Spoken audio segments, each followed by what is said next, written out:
एक छोटा सा एग्जांपल ही ले लो कि मान लो दो दोस्त हैं। दोनों दोस्त की नई नई जॉब लगी है, 20-22 साल की उनकी उम्र है और 1-1 लाख रुपए पर मंथ कमाते हैं।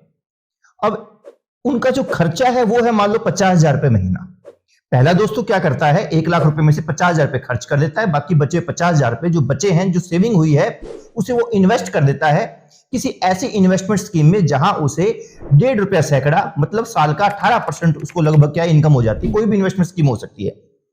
दूसरे दोस्त का थोड़ा सा पर्सनैलिटी अलग है। वो कहता है कि क्या करना है, बचा के खाओ पियो ऐश करो। वो क्या लोन्स ले लेता है और जैसे गाड़ी का लोन ले लिया, उसने घर का लोन ले लिया, तो जो उसके जो 50,000 बच रहे थे, खर्चे के अलावा जो 50,000 बच रहे थे, उसकी वो इंस्टॉलमेंट्स EMI पे करना शुरू कर देता है। 10 साल तक बढ़िया चलता है। पहला दोस्त नॉर्मल लाइफस्टाइल से जी रहा है, दूसरा दोस्त थोड़ा हाई लाइफस्टाइल से जी रहा है। 10 साल बाद क्या होता है कि उनकी जॉब्स किसी कारण से चली जाती है, फ्यूचर अनसर्टेन है, कुछ भी हो सकता है। और जो उनको जो नया काम मिलता है वो अज्यूम करते हैं कि 50,000 रुपए पर मंथ की अब उनकी सैलरी है या उनकी इनकम है। अब आप खुद सोचिए कि डिप्रेशन में कौन सा दोस्त जाने वाला है। पहला दोस्त तो नॉर्मल जी रहा था, 50,000 रुपए खर्चे में जी रहा था।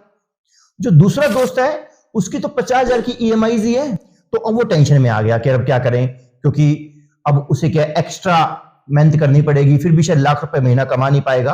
और उसकी जो अब शादी भी हो गई, बच्चे भी बड़े होने वाले हैं, उन बच्चों की स्टडी पर भी खर्च करना है, वो एक्स्ट्रा खर्चे बढ़ने वाले थे, वो उस पर बहुत ज्यादा प्रेशर क्रिएट करेंगे और कहीं ना कहीं उसकी फैमिली डिस्टर्ब होने वाली है। चलिए वो तो चलो उसका डिसीजन गलत हो ही गया। अब आप देखिए पहले दोस्त के बारे में, जिसने 50,000 पर मंथ इन्वेस्ट किया पिछले 10 सालों से। 50,000 पर मंथ मतलब साल का 6 लाख रुपया हो गया, 10 साल का 60 लाख रुपया हो गया, और वो 18% पर एनम अपनी इनकम कमा रहा था। आज उसके वही 60 लाख रुपए लगभग 1,54,88,000 रुपए बनते हैं। अब समझिएगा बात को, बात यही खत्म नहीं होती। वो व्यक्ति जो 50,000 पर मंथ कमा रहा था, अपना खर्च कर रहा था, उसकी इनकम 1 लाख थी, आज इनकम 1 लाख से कम होकर 50,000 ही बची है, लेकिन जो उसके पास 1,54,88,000 जमा हो गए हैं, अब वो उनमें से उसने 50,000 पर मंथ निकालना शुरू कर दिया, क्योंकि उसके घर के खर्चे बढ़ गए थे, बच्चों की स्टडी पर खर्च करना था, उसे कोई टेंशन नहीं है।